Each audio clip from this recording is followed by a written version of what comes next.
नमस्कार.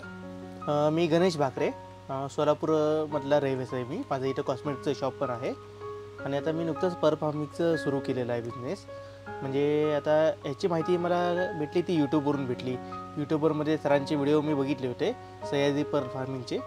मग ते मला जरा आवडले व्हिडिओ आणि म्हणलं की आपणही ट्राय करून बघावं, जागा आहे आपल्याकडे थोडीशी आणि आपण हे करू शकतो असं वाटलं.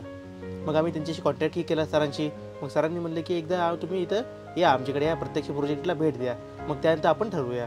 मग त्यानुसार मी आणि आई आम्ही दोघंही त्यांच्याकडे गेलो सुद्धा. 14 आणि 15 ऑक्टोबर 2023ला आम्ही त्यांच्याकडेच होतो. त्यांच्याकडे ट्रेनिंग होतं शनिवार रविवार 2 दिवसाचं. मग ते ट्रेनिंग आम्ही दोघांनी अटेंड केलं. त्या ट्रेनिंगमध्ये त्यांनी जी काही माहिती सांगितली, म्हणजे सर्व शिपांची माहिती कशी, सर्व शिपा कशा ओळखायच्या किंवा त्याच्यामध्ये न्यूक्लियस कसे टाकायचे, कशाप्रकारे मोती तयार होतो, त्यांची काय काय काळजी घ्यायची, हे सर्व सांगितलेली माहिती आणि सर्जरी कशी करायची किंवा ते जे काही पाण्याचं टेस्टिंग वगैरे असतं ते सर्व कसं करायचं, ह्या सगळ्यांचं त्यांनी प्रॅक्टिकलसुद्धा दाखवलं. आणि स्वतः त्यांचा जो काही प्रोजेक्ट टाकलेला होता तोही त्यांना पूर्णपणे आम्हाला अभ्यास करायला दिला. मग हे सगळं बघितल्यानंतर त्यांच्याकडून पूर्ण माहिती घेतल्यानंतर आम्हालाही वाटलं की आम्ही हे करू शकतो. आणि त्यातल्या त्या सरांनीही सांगितलं की आम्ही तुम्हाला पूर्णपणे सपोर्ट देतो, काही गरज लागली तर तुम्ही आम्हाला फोन करू शकता. मग आम्हाला वाटलं की आता हे आपल्याला करणं सोपं होऊन जाईल, कारण सर आपल्याला इतकं सपोर्ट करतात म्हणजे आपल्याला काही अडचण येणार नाही. आणि त्यानुसार मग आम्ही निर्णय घेतला आणि आता हे सुरू केलेलं आहे. सुलोचना कृष्णात भाकरे, सोलापुरात रहिवासी आहे. माझा वस्तुतः बिझनेस आहे कॉस्मेटिकचा, लेडीज अँड जेंट्स पार्लरच्या मटेरियलचा बिझनेस आहे. पण लॉकडाऊनच्या आधी एकदा सरांचा व्हिडिओ मी यूट्यूबला बघितला होता की त्यांनी घरातल्या घरात पर्ल फार्मिंग केलं होतं आणि त्याचं सगळं संपूर्ण चित्रासहित सरांनी माहिती दिली होती की 2 टबमध्ये म्हणजे साधारण 2 ड्रममध्ये त्यांनी ते स्टँड लावून केलं होतं. ते बघितल्यापासून मी सरांशी फोनवर कॉन्टॅक्टमध्ये होते की मलाही हे चालू करायचं आहे छोट्या प्रमाणात.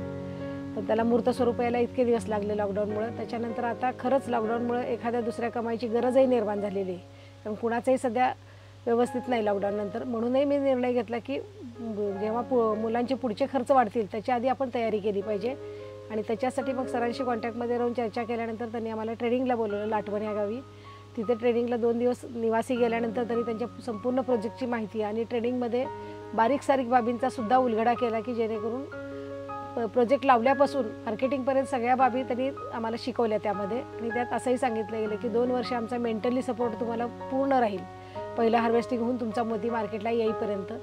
इतकं सगळं धीराचं बोलणं ऐकल्यामुळं आम्हीही निर्णय घेतला सोलापूरमध्ये. आणि दुकानच्या मागेच थोडीशी मोकळी जागा आहे, तिथे 1000 शिपचा सध्या आज प्रोजेक्ट आम्ही चालू केलेला आहे. 8 दिवस झाले शिप येऊन. आज सरांची संपूर्ण टीम येऊन सर्जरी करून जाणार आहे आणि त्याच्यानंतर आमचं शिपचं प्रोडक्शन चालू होईल.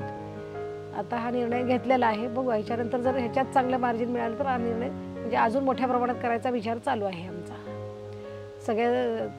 सर आणि त्यांच्या सगळ्या टीमनी इथे येऊन सर्जरी करून सगळी आम्हाला पूर्ण मेंटली माहिती दिल्याबद्दल आणि पुढच्याही सपोर्टचं आश्वासन दिल्याबद्दल सरांचं आणि त्यांच्या संपूर्ण टीमचं धन्यवाद. खूप आभार.